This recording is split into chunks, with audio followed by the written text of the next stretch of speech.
Hello बच्चों, class 10 की lecture series में आपका स्वागत है। आज की इस वीडियो में हम प्रश्नावली 3.5 स्टार्ट करेंगे। तो देखो आज का पहला क्वेश्चन क्या दिया है, निम्न रैखिक समीकरणों के युग्मों में से किसका एक अद्वितीय हल है तथा किसका कोई हल नहीं है या किसके अपरिमित रूप से अनेक हल हैं। अद्वितीय हल की स्थिति में उसे वज्र गुणन विधि से ज्ञात कीजिए। अब देखो ये सारी चीज़ें तो मैं आपको पहले ही बता चुका हूँ, इनके बारे में हम प्रश्नावली 3.1 में ढंग से डिस्कस कर चुके हैं। तो एक बार मैं दोबारा बता देता हूँ। देखो क्या होता है कि जो गुणांक होते हैं, जैसे x का गुणांक होता है a1 और a2, y का गुणांक होता है b1/b2 और कांस्टेंट का गुणांक यानी अचर पद का गुणांक होता है c1/c2। क्योंकि जो रैखिक समीकरणों के युग्म हैं उनको कैसे लिखा जाता है, ax plus by plus C बराबर 0। वैसे ही दूसरे को भी ऐसे ही लिखेंगे ax plus B Y plus C बराबर 0। अब देखो ये दोनों सेम हो रहे हैं, तो इसके लिए क्या करेंगे, हम यहाँ पे नेमिंग करना शुरू कर देंगे। तो इसको 1, इसको भी 1 और इसको 1 का नाम देते हैं। वैसे ही यहाँ पे होगा 2, यहाँ पे भी होगा 2 और यहाँ पे भी 2। तो x का गुणांक क्या है, यहाँ पे a1 है, यहाँ पे a2 है। वही चीज़ मैंने यहाँ पर लिखी है।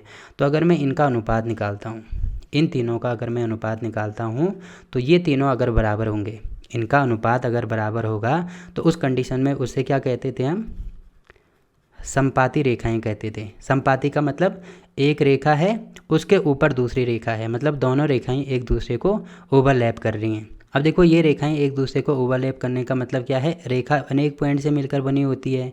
तो एक रेखा, ये जो पहली रेखा है, इसके अनेक पॉइंट होंगे, वैसे ही दूसरी रेखा के भी अनेक पॉइंट होंगे। तो हर पॉइंट पे ये एक दूसरे से मिलेंगे। अब एक दूसरे से मिलेंगे इसका मतलब इनके अनेक हल होंगे। ये चीज़ मैं आपको पहले ही ढंग से एक्सप्लेन कर चुका हूँ। इसको मैंने जियोजेब्रा में भी आपको अच्छे से एक्सप्लेन करके बताया है कि इनके अनेक हल क्यों होते हैं। क्योंकि क्या होता है कि दो लाइनें अगर हैं, मान लीजिए पहली रेखा ये है, दूसरी रेखा ये है, तो अगर ये एक दूसरे को कट कर रहे हैं, इसका मतलब इन दोनों का कॉमन पॉइंट कौन सा है, ये वाला इनका कॉमन पॉइंट है। तो देखो केवल एक ही कॉमन पॉइंट आ रहा है, तो एक कॉमन पॉइंट आ रहा है, इसका मतलब इसका केवल एक हल होगा। वैसे ही ये रेखाएं एक दूसरे को ओवरलैप कर रही है, मतलब एक के ऊपर एक हैं, तो यहाँ पर अनेक पॉइंट पर एक दूसरे से मिलेंगे। तो अनेक पॉइंट पर एक दूसरे से मिल रहे हैं, इसका मतलब इनका अनेक हल होगा। और जिनका अनेक हल होता है उनको समपाती रेखाएं बोला जाता है। तो अगर ये तीनों गुणांक आपस में बराबर होते हैं तो उस कंडीशन में क्या होगा, अपरिमित रूप से अनेक हल होंगे। पहली चीज़ तो ये होगी। दूसरी चीज़ मैंने क्या बोली थी कि अगर a1/a2 बराबर b1/b2 हो but does not equal to c1/c2, अगर ये कंडीशन होती है तो उस कंडीशन में क्या होता है, जो दोनों रेखाएं बनती है, क्योंकि ये क्या हैं, ये दोनों रेखाएं ही हैं। रैखिका मतलब रेखा ही होती है, तो ये भी रेखा होगी, ये भी एक प्रकार की रेखा होगी। तो दोनों रेखाएं क्या होंगी, पहली रेखा ये वाली है, दूसरी रेखा ये वाली है। तो अगर यहाँ पर does not equal to c1/c2 आता है तो दोनों रेखाएं एक दूसरे की समांतर होती हैं। ठीक है, समांतर का मतलब समान अंतर, इनके हर पॉइंट पे समान अंतर होगा। जहाँ पे भी हम निकालेंगे, जैसे यहाँ पे 5 का गैप है तो यहाँ पे भी 5 का, यहाँ पे भी 5 का, यहाँ पे भी 5 का, हर पॉइंट पे समान गैप होगा। तो अब देखो यहाँ पे एक भी कॉमन पॉइंट नहीं आ रहा है, एक भी कॉमन पॉइंट नहीं आ रहा है, इसका मतलब इसका एक भी हल नहीं होगा। तो यहाँ पे मैं लिख दूँगा हल नहीं। तो अगर ऐसे होता है कि a1/a2 बराबर b1/b2 but does not equal to c1/c2, तो उस कंडीशन में कोई हल नहीं होगा। दूसरी चीज़ भी होगी। अब देखो अगर ये तीनों बराबर नहीं होते हैं, मतलब a1/a2 does not equal to b1/b2 does not equal to c1/c2, तो उस कंडीशन में क्या होता है कि जो दोनों रेखाएं होती हैं वो एक दूसरे को प्रतिच्छेदित करती हैं। इस प्रकार से प्रतिच्छेदित करने का मतलब इन दोनों का एक कॉमन पॉइंट होगा, और एक अगर कॉमन पॉइंट है तो हल भी कितना होगा, एक हल होगा। एक हल का मतलब इसको मैं अद्वितीय कह सकता हूँ, और मतलब होगा नहीं, द्वितीय का मतलब होगा दो, मतलब जिसके दो हल नहीं होंगे, केवल कितना हल होगा, केवल एक हल होगा, उसको मैं अद्वितीय कह सकता हूँ। तो ये चीज़ आपको समझ में आ गई होगी। देखो क्या ध्यान रखना है, अद्वितीय के लिए ये ध्यान रखना है कि ये तीनों आपस में बराबर नहीं होने चाहिए। कोई हल नहीं के लिए ये ध्यान रखना है कि ये स्टार्टिंग वाले ये तो बराबर होंगे बट ये वाला बराबर नहीं होगा। और तीसरी चीज़, अपरिमित रूप से अनेक हल कब होंगे, जब ये तीनों आपस में बराबर होंगे। तो ये जितनी भी बातें मैंने आपको बताई ये सारी हम पहले ही डिस्कस कर चुके हैं। अब देखो इस प्रश्नावली में नया क्या है, नया है वज्र गुणन विधि। तो सबसे पहले आप वज्र गुणन विधि के बारे में बात कर लेते हैं थोड़ा सा।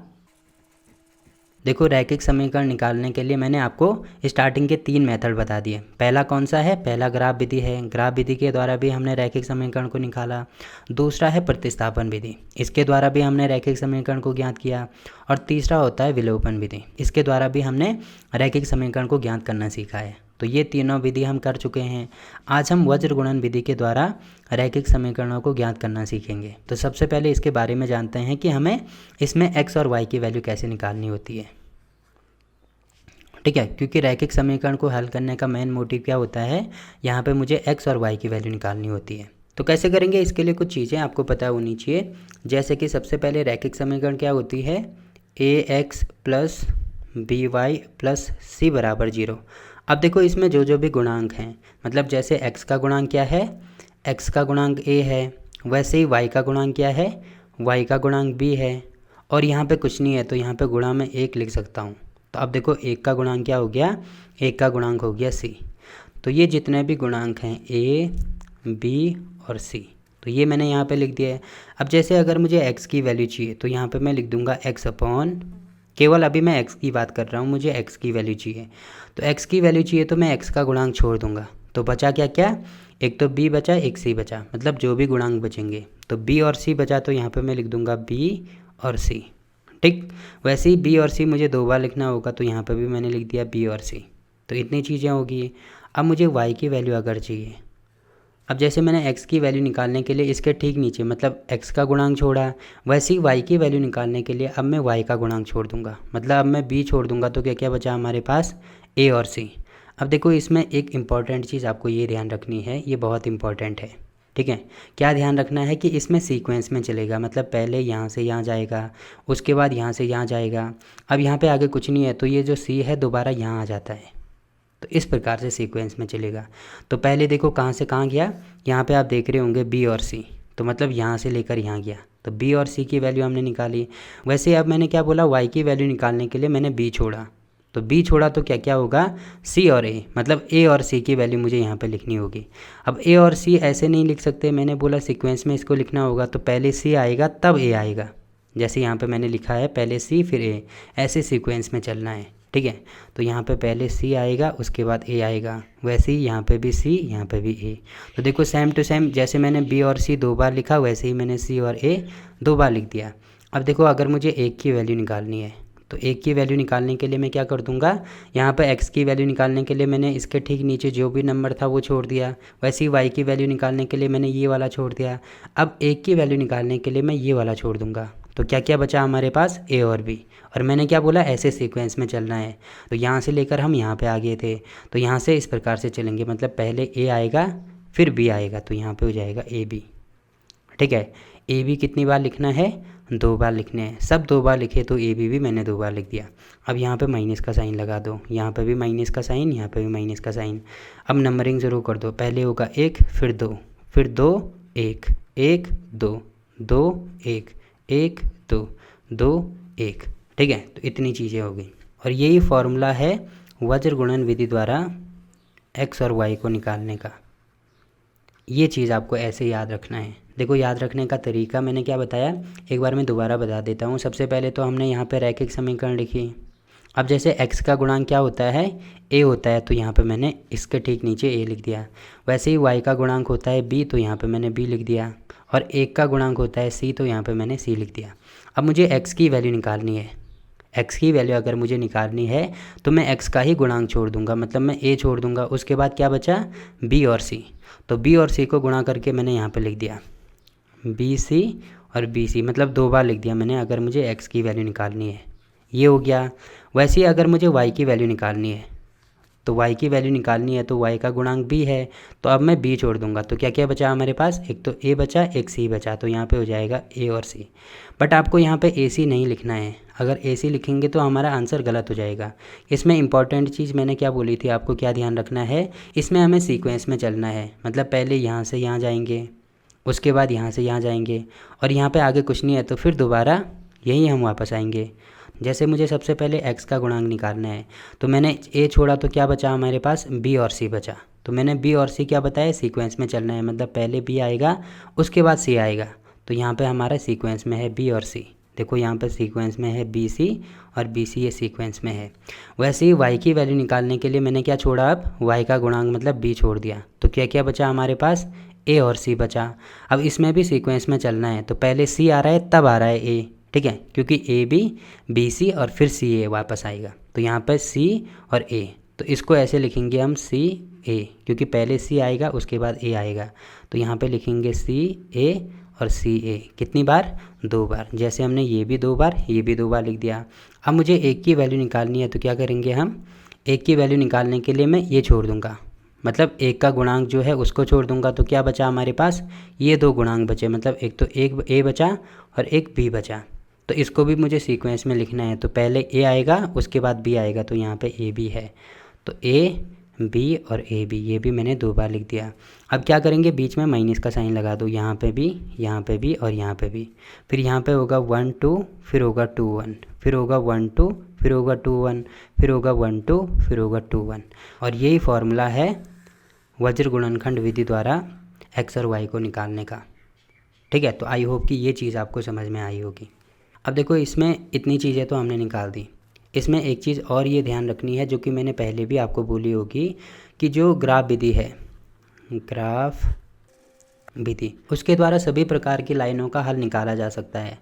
मतलब लाइन अगर समपाती है तब भी मैं हल निकाल सकता हूँ, लाइन अगर प्रतिच्छेदी है तब भी मैं हल निकाल सकता हूँ, और लाइन अगर समांतर है तब भी मैं इसका हल निकाल सकता हूँ।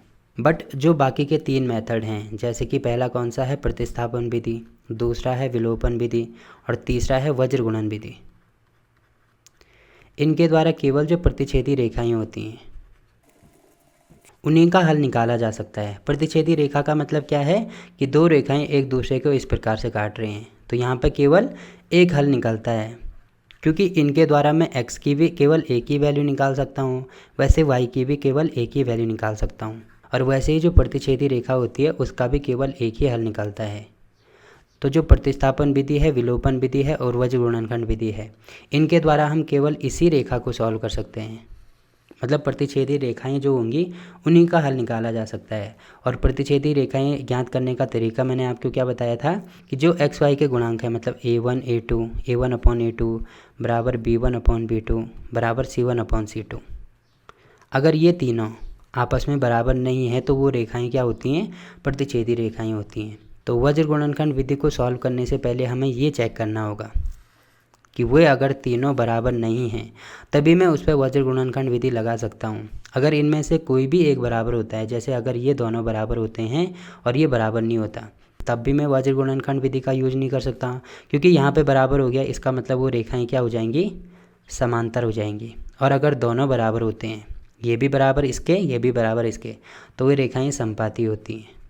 तो इसमें भी हम वज्र गुणनखंड विधि का यूज नहीं कर सकते हैं। केवल किस में करेंगे, जब a1/a2 does not equal to b1/b2 does not equal to c1/c2, अगर ये कंडीशन कहीं पे होती है तभी मैं उस पर वज्र गुणनखंड विधि का यूज कर सकता हूँ। और यही चीज़ हमें यहाँ पे देखो पहले क्वेश्चन में दी होगी। यहाँ पे देखो स्टार्टिंग में क्या दिया है हमें, यहाँ पे दिया है अद्वितीय हल की स्थिति में उसे वज्र गुणनखंड विधि द्वारा ज्ञात कीजिए। ऐसा इसीलिए दिया है क्योंकि वज्र गुणनखंड जो विधि होती है वो केवल प्रतिच्छेदी रेखा पर ही यूज होती है, प्रतिच्छेदी रेखा। और प्रतिच्छेदी रेखा क्या होती है, जिसका एक अद्वितीय हल होता है। ठीक है, तो ये चीज़ भी आपको पता होनी चाहिए। तो देखो ये सारी चीज़ें होगी। अब देखो इसका पहला पार्ट क्या दिया है, इसको मैं यहाँ पे कॉपी कर देता हूँ पहले। तो देखो यहाँ पे हमें 2 समीकरण दिए हैं, तो सबसे पहले हम चेक करेंगे कि ये प्रतिच्छेदी रेखाएँ हैं कि नहीं है। तो इसके लिए मुझे a1/a2 b1/b2 और c1/c2 चाहिए होंगे। तो a1 क्या है, x का कोफिशिएंट, मतलब यहाँ पे 1 है तो ये 1 हो जाएगा, तो यहाँ पे होगा 1। a2 क्या है, ये वाले x का कोफिशिएंट, तो यहाँ पे 3 है तो यहाँ पे 3। वैसे ही b क्या है, यहाँ पे क्योंकि ऐसे होता है कि ax plus by plus c बराबर 0, तो आप यहाँ पे देख रहे होंगे a ये वाला हो गया। अब यहाँ पे प्लस है तो ये प्लस हो जाएगा और माइनस इसके साथ में होगा, मतलब b क्या हो जाएगा यहाँ पे -3। वैसे ही b2 हो जाएगा यहाँ पे -9। ठीक है, वैसे ही यहाँ पे c1 हो जाएगा -3 और c2 हो जाएगा -2। अब मुझे चेक करना है कि a1/a2 बराबर b1/b2 बराबर c1/c2 है कि नहीं है। तो a1/a2 मतलब 1/3 हो जाएगा। ठीक है, b1 कितना है, -3/b2 है -9, तो ये हो जाएगा बराबर, ये कितना हो रहा है c1 -3/-2। तो आप यहाँ पे देख रहे होंगे इससे ये वाला कैंसिल, फिर 3 से इसको काट दो, यहाँ पे होगा 1, यहाँ पे होगा 3, तो यहाँ पे आ रहा है 1/3 बराबर 1/3। But does not equal to, क्योंकि इससे ये कैंसिल करेंगे तो यहाँ पे 3/2 आएगा, तो ये दोनों देखो बराबर आ रहे हैं। अब ये दोनों बराबर आ रहे हैं तो इसका मतलब क्या होता है, जैसे A1/A2 बराबर B1/B2 but does not equal to C1/C2, तो तब क्या होता है वो होता है समांतर रेखाएं। तो समांतर रेखाएं आ रही हैं मतलब तीनों बराबर नहीं आ रही, इसका मतलब मैं इस पर वज्र गुणनखंड विधि का यूज नहीं कर सकता। तो यहाँ पर समांतर रेखा लिख देंगे लास्ट में यहाँ नीचे पे, और फिर लिख देंगे कोई हल नहीं, कोई हल नहीं, क्योंकि समांतर रेखाएं एक दूसरे पे कहीं भी प्रतिच्छेदित नहीं करती हैं, तो कोई भी कॉमन पॉइंट नहीं है। अब कोई भी कॉमन पॉइंट नहीं है इसका मतलब इसका कोई भी हल नहीं होगा। तो पहला क्वेश्चन हो गया।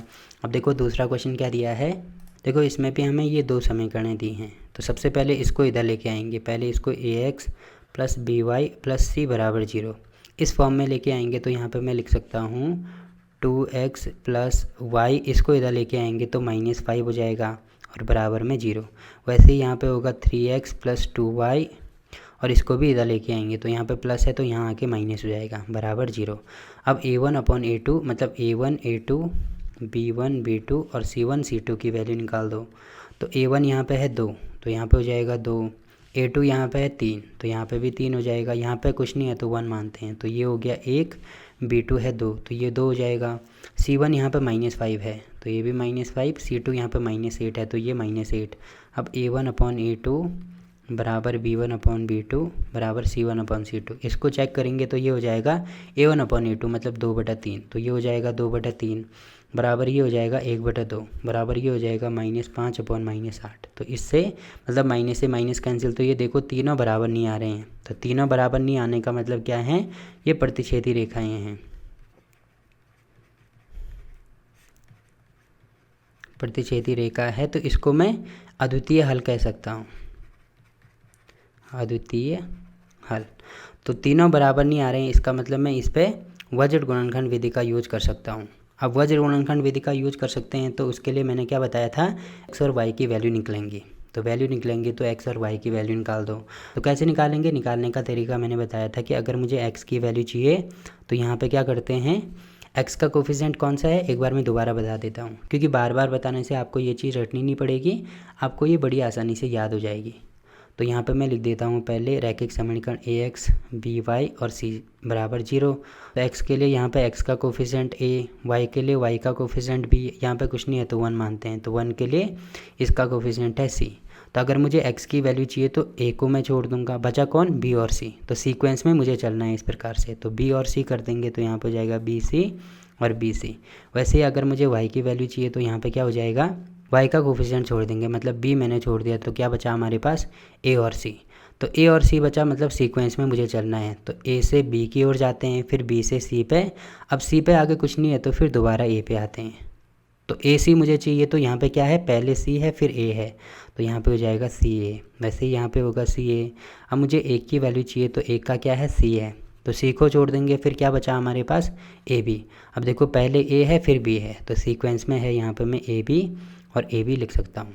अब इस पर नेमिंग शुरू कर दो तो ये होगा 1, ये होगा 2, फिर 2 1, फिर 1 2, 2 1, 1 2 और 2 1, फिर बीच में माइनस का साइन लगा दो तो यहाँ पे माइनस होगा, यहाँ पे भी माइनस होगा, यहाँ पे भी माइनस होगा। तो ये सारी चीज़ें हमने निकाल दी। अब वैल्यू रख दो, कितना हो जाएगा, यहाँ पे होगा x/b1 देखो कितना है, b1 1 है तो यहाँ पे 1 हो जाएगा, इंटू c2 देखो कितना है, c2 -8 है तो यहाँ पर -8 हो जाएगा, माइनस b2 कितना है, b2 2 है तो यहाँ पे 2 हो जाएगा, c1 कितना है, c1 -5 है तो यहाँ पे -5 बराबर y/c1 कितना है, c1 है -5 तो -5। a2 कितना है, a2 3 है तो यहाँ पे 3 हो जाएगा, माइनस c2 कितना है, c2 है -8 तो ये होगा -8, और a1 कितना है, a1 2 है तो यहाँ पे 2 हो जाएगा, बराबर यहाँ पे होगा 1/a1 कितना है, a1 2 है, इंटू b2 कितना है, b2 2 है तो यहाँ पे 2 हो जाएगा, माइनस a2 कितना है, a2 है हमारे पास 3 तो यहाँ पे 3 इंटू b1 कितना है, b1 है 1 तो यहाँ पे 1 हो जाएगा। ठीक है, तो ये सारी वैल्यूज़ हमने रख दी। अब क्या करेंगे, इनको सॉल्व करना शुरू कर दो। तो यहाँ पे देखो मैं लिख दूँगा x/में हो जाएगा, पहले इनका गुणा करो।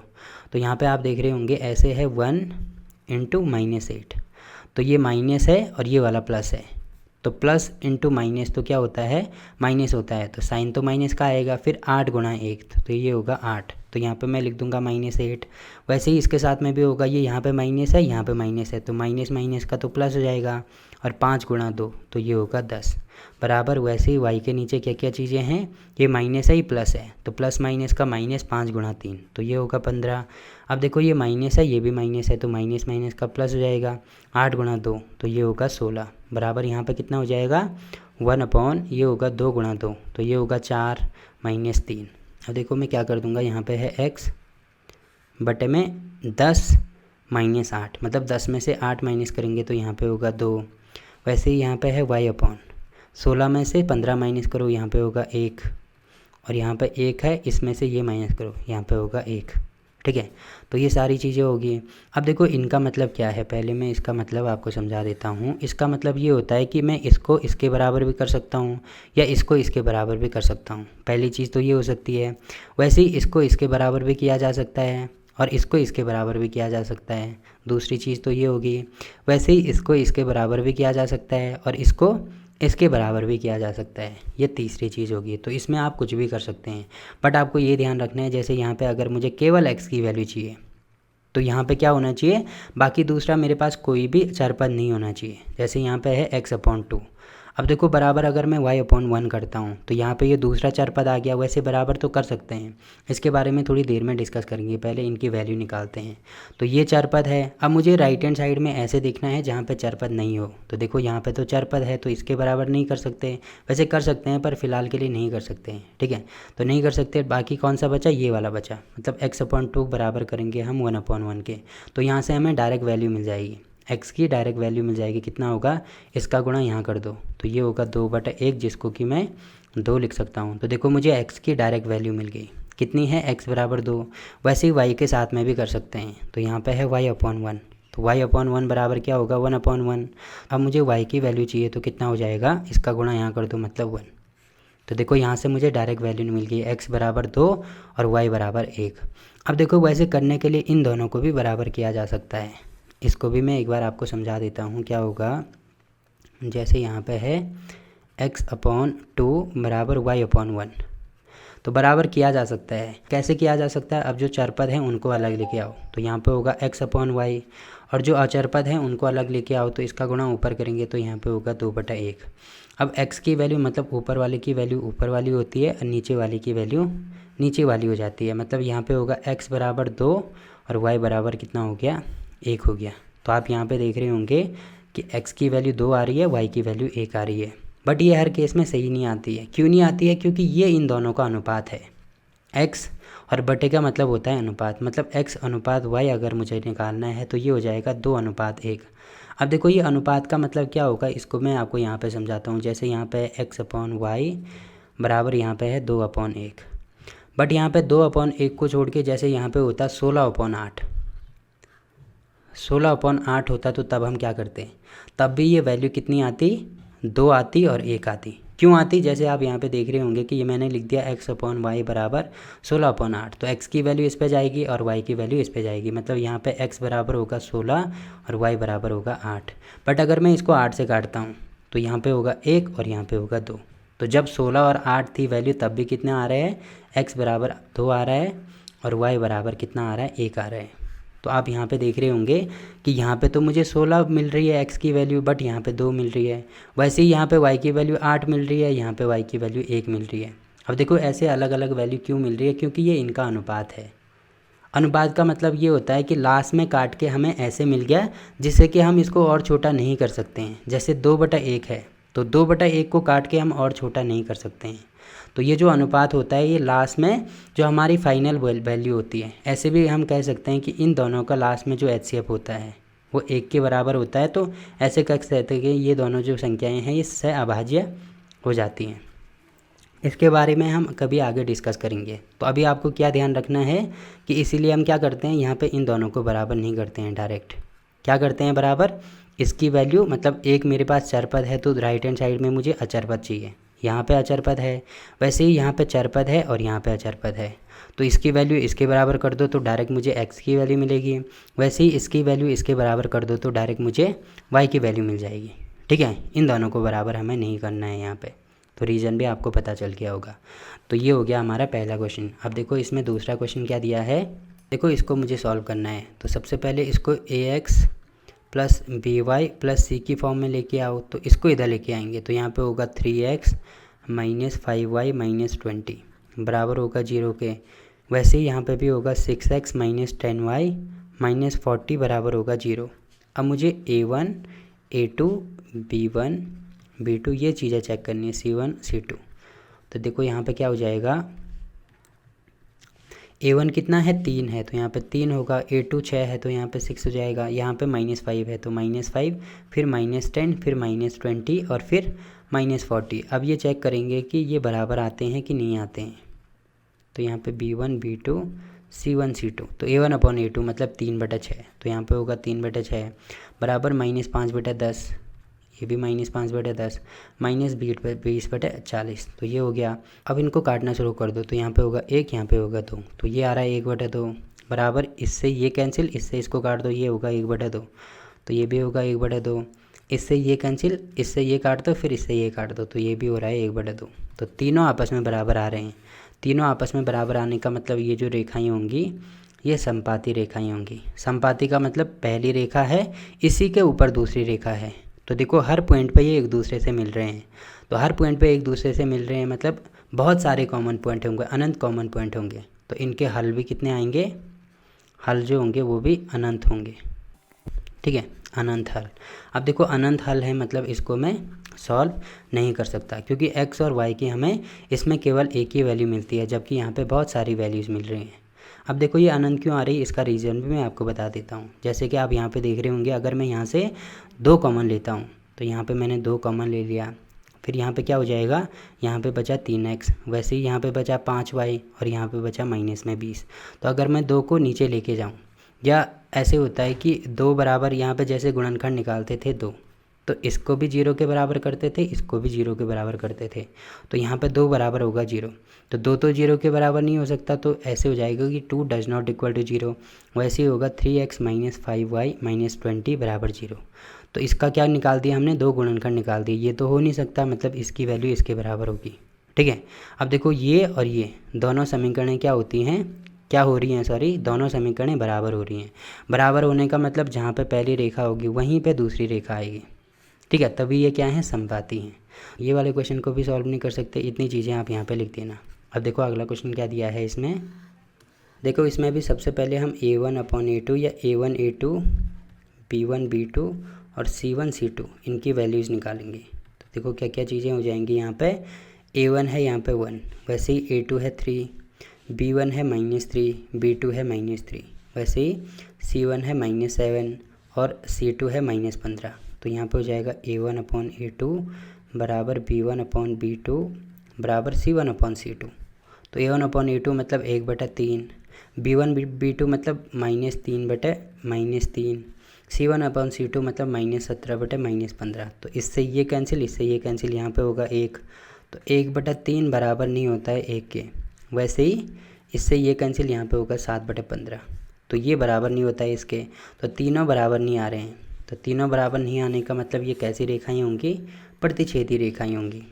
तो प्रतिच्छेदी रेखाओं का मतलब इनके हल कितने होंगे, एक हल होगा केवल। ठीक है, एक हल, और ये भी लिख देना प्रतिच्छेदी रेखा। तो एक हल होगा, तो वो जो एक हल होगा उसको मैं निकाल सकता हूँ। तो अब इस पर वज्र गुणन विधि का यूज़ करेंगे हम। तो यहाँ पे लिख देंगे, यहाँ पे लिखेंगे हम वज्र गुणन विधि से।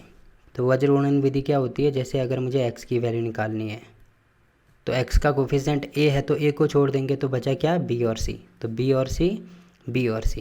वैसे अगर मुझे y की वैल्यू निकालनी है, तो y का कोफिशिएंट छोड़ देंगे, मतलब b छोड़ देंगे तो बचेगा a और c। तो सीक्वेंस में लिखना है तो पहले c आएगा फिर a आएगा, क्योंकि a b c ऐसे लिखना, a b ऐसे आएगा, फिर b c ऐसे आएगा, और लास्ट में c a ऐसे होगा। तो c a होगा, तो यहाँ पे c a। वैसे ही एक की वैल्यू निकालनी है तो क्या हो जाएगा, a और b, तो ए बी और ए बी, तो फिर माइनस का साइन लगा दो सब पे, फिर यहाँ पे होगा 1, यहाँ पे होगा 2, फिर 2 1, फिर 1 2 2 1 1 2 2 1। तो ये सारी चीज़ें होगी। अब यहाँ पे वैल्यूज़ रख दो, कितना हो जाएगा, एक्स अपॉन B1 कितना है -3 है, तो यहाँ पे हो जाएगा -3। C2 कितना है, C2 है हमारे पास, इसको मैं थोड़ा आगे लिख देता हूँ। तो यहाँ पे पहले x की वैल्यू मुझे निकालनी है, B1 C2। तो B1 कितना है हमारे पास, B1 है -3, तो यहाँ पे हो जाएगा -3। और C2 कितना है, C2 है -15, तो ये हो जाएगा -15, बीच में माइनस है। फिर B2 C1, तो B2 है -3, तो ये होगा -3। फिर -7, तो -7 बराबर y की वैल्यू अगर मुझे निकालनी है तो C1 कितना है, C1 है -7। वैसे ही A2 है 3, माइनस C2 कितना है, C2 -15 है, तो यहाँ पे -15। A1 है 1। अब मुझे 1 की वैल्यू निकालनी है, तो यहाँ पे क्या हो जाएगा, यहाँ पे 1 2 और 2 1। तो A1 है हमारे पास 1 इंटू B2 है हमारे पास -3 माइनस। अब A2 कितना है, A2 है 3 और B1 कितना है, B1 है -3, तो ये हो जाएगा -3। अब देखो ये सारी वैल्यूज़ हमने निकाल दी, तो इनको सॉल्व करो तो यहाँ पे होगा x अपॉन, ये भी माइनस ये भी माइनस, तो माइनस माइनस का तो प्लस होगा, और 15 × 45। वैसे ये माइनस ये माइनस, अब देखो यहाँ पे 3 माइनस हैं, तो 3 माइनस होने का मतलब ये इस प्रकार से है। तो पहले इन दोनों को सॉल्व करो, तो माइनस गुणा माइनस, तो ये तो प्लस होता है, साथ में ये भी है तो गुणा माइनस हो जाएगा। अब इनको सॉल्व करो तो प्लस माइनस का माइनस, तो लास्ट में माइनस आ रहा है, मतलब यहाँ पे लास्ट में माइनस होगा, और साथ ही यहाँ पे होगा 21। ठीक है, बराबर, इसको मैं मिटा देता हूँ यहाँ से। बराबर देखो क्या हो जाएगा, यहाँ पे y अपॉन में क्या है, ये माइनस है तो यहाँ पे आएगा माइनस, और साथ ही 21, यहाँ पे होगा 21। फिर माइनस माइनस का ये होगा प्लस, और यहाँ पे होगा 15। बराबर यहाँ पे होगा 1/-3, तो ये -3 हो गया, और माइनस माइनस का प्लस, तो यहाँ पे 3 × 3 = 9 हो गया। ठीक, अब देखो क्या करेंगे हम, इसको भी सॉल्व करेंगे, तो ये हो जाएगा x अपॉन में 45 में से 21 माइनस करो, तो 5 में से 1 माइनस करेंगे, यहाँ पे होगा 4। फिर 4 में से 2 माइनस करेंगे, यहाँ पे होगा 2। यहाँ पे y अपॉन में देखो यहाँ पे 21 बड़ा है और इसके साथ में माइनस है, तो यहाँ पे भी माइनस आएगा। अब 21 में से 15 माइनस करेंगे, तो यहाँ पे होगा -6। बराबर यहाँ पे 1 ये माइनस ये प्लस, तो प्लस का साइन आएगा, तो यहाँ पे भी होगा 6। ठीक, अब मुझे क्या निकालना है, जैसे x की वैल्यू निकालनी है, तो x की वैल्यू इसके बराबर कर सकते हैं, तो यहाँ पे होगा x अपॉन 24 बराबर 1/6। तो x बराबर होगा, इसको ऊपर लेके आओ, तो 24/6 हो जाएगा, जिसको कि मैं 6 × 24 यानी 4 लिख सकता हूँ। तो x बराबर आएगा 4। वैसे अगर मुझे y की वैल्यू निकालनी है, तो यहाँ पे होगा y अपॉन -6 बराबर 1/6। तो y बराबर होगा इसका गुणा यहाँ, तो -6/6, तो इससे ये कैंसिल ही हो जाएगा -1, तो y बराबर हो जाएगा -1। अब x भी हमने निकाल दिया 4 और y भी हमने निकाल दिया -1, और यही हमारा आंसर हो जाएगा। ठीक, तो इस प्रकार से हम इसको भी सॉल्व कर सकते हैं।